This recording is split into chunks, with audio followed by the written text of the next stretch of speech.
अखिया गे बहिना यह लागे गेला पारीना हलिया गे यह लागे गेला पारीना हलिया यह लागे गेला पाना बना में आवेला बना यह लागे गेला बना में लागे कया कुसलिया कहि कबा कभी हो गेला कहि आगे के कुसलिया कहि कबा कभी हो गेला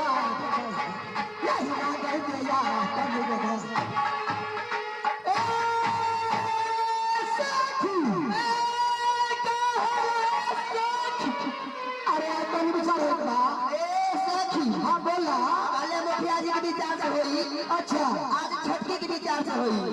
छटकी आज का विचार तेरे विचार से विचार है कौन विचार है बताओ मुखिया जी का जीवन है मुखिया जी हाँ